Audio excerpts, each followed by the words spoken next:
میرے عزیز بھائیوں دوستوں السلام علیکم.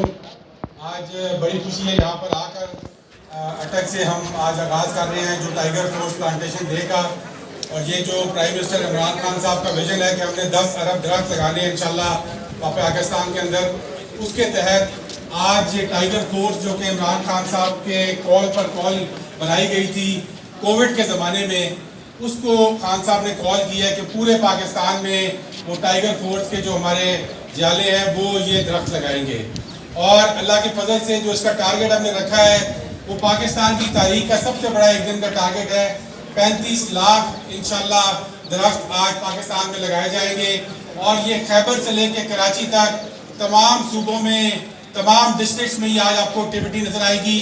اٹک سے آج اس کا ہم افتتاح کر رہے ہیں اور مجھے یہ بتایا گیا کہ انشاءاللہ 60,000 پودا آج اٹک میں انشاءاللہ ٹائیگر فورس لگائے گی.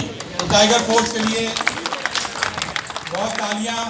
اور یہ انشاءاللہ ٹائیگر فورس نے بڑے مشکل وقت میں کووڈ کے زمانے میں یہ وہ والنٹیئرز ہیں جنہوں نے اس زمانے میں جب سب کو اپنی جان کی پڑی ہوئی تھی تو انہوں نے اپنے نام جو ہے وہ والنٹیئرز کے طور پہ لکھائے. اور بڑے مشکل وقت میں ہم نے 2 یہاں پر بھی فنکشن کیے تھے جس وقت ایکسٹریم لاک ڈاؤن تھا.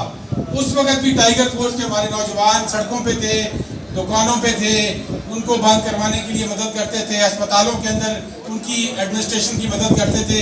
تو اب انشاءاللہ یہ ایک ایسی ڈیڈیکیٹڈ فورس ہے جو کہ اپنے لیڈر عمران خان صاحب کی کال کا انتظار کرتی ہے. اور آج کی کال جو ہے وہ عمران خان صاحب کی درختوں کی تھی اور انشاءاللہ وہ آپ کو کال دیتے رہیں گے اور آپ نے اس پر رسپونڈ کرتے رہنا ہے. اور انشاءاللہ یہ والنٹیئر فورس میں پہلے بھی یہ کہہ چکا ہوں کہ انشاءاللہ پاکستان کی تاریخ میں ان کا نام سنہرے الفاظ میں لکھا جائے گا اللہ کے فضل سے. تو آپ سب لوگوں نے بڑی ہمت کرنی ہے اور انشاءاللہ ہمارا ضلع جو ہے ہماری پوری کوشش ہے, جابر صاحب ہے, قاضی صاحب ہے, خرم صاحب ہے, ہماری کوشش ہے کہ ہمارا ضلع نمبر 1 آئے ہر چیز کے اندر. اور انشاءاللہ یہ نمبر 1 آئے گا اور بہت جلد آپ کو ایک بہت بڑی خوشخبری انشاءاللہ میں دینے والا ہوں. تو انشاءاللہ آپ لوگ سب آج پودا لگائیں اور اس کو پھر بچائیں, اس کی راکھی کریں, اس کی حفاظت کریں, کیونکہ ہمارے نبی حضور صلی اللہ علیہ وسلم کا بھی یہ حکم ہے ہمیں کہ یہ صدقہ جاریہ ہے, ایسا کام ہے جو اپنے لیے نہیں ہم اپنی آنے والی نسل کے لیے کرتے ہیں. تو آپ ان کا اپنے درختوں کا اپنے بچوں کی طرح خیال کریں اور انشاءاللہ پاکستان کو کلین اینڈ گرین بنائیں. بڑی مہربانی.